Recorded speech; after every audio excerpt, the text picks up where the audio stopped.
So what is a brute force attack?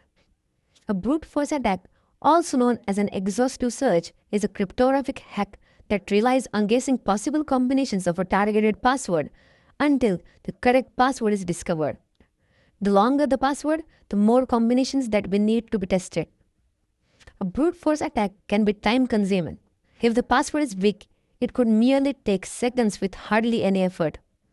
Weak passwords are like shooting fish in a barrel for attackers, which is why all organizations should enforce a strong password policy across all users and systems.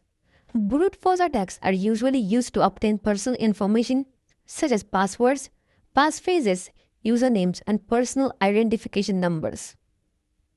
Goals of a brute force attack include theft of personal information such as passwords, paraphrases, and many more, harvesting credentials to sell to third parties, posing as users to send phishing links or spread fake content, defacement of websites and other information in the public domain that could damage the reputation of the organization, redirecting domains to sites holding malicious content.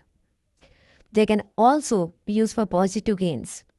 Many IT specialists use this method to attack to test network security and more specifically, the strength of the encryption used on network, also called as white box testing.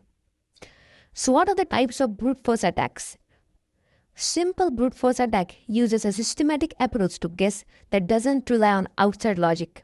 Hybrid brute force attack starts from external logic to determine which password variation may be most likely to succeed and then continues with the simple approach to try many possible variations.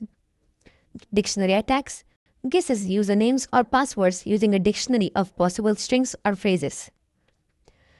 A rainbow table is a pre-computed table for reversing cryptographic hash functions. It can be used to guess a function up to a certain length consisting of a limited set of characters. Reverse brute force attack uses a common password or collection of passwords against many possible usernames. It targets a network of users for which the attackers have previously obtained the data. Credential stuffing. It uses previously known password and username pairs, trying them against multiple websites. It exploits the fact that many users have the same username and password across different systems. Brute force attacks typically rely on weak passwords and careless network administration.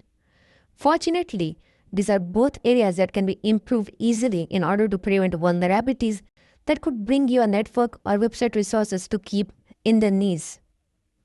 For example, utilizing strong passwords, allowing the limited number of login attempts, and enabling two-factor authentication can help to prevent brute force attacks. Ultimately, it is important to educate your organization on the importance of password strength and the general information security habits. Even with a strong password, employees can fall victim to insider threats if security is not a strong part of your culture. So, on your screen, you can see that how to prevent brute force attacks. Never use information that can be found online, like names of family members. Like the example, Samuel 1998. Have as many as characters possible. Like you can see, Samuel @Phillips 98. Like here is each and every combination. Like there are letters, there are special characters, as well as there are numbers. Combine letters, numbers, and symbols.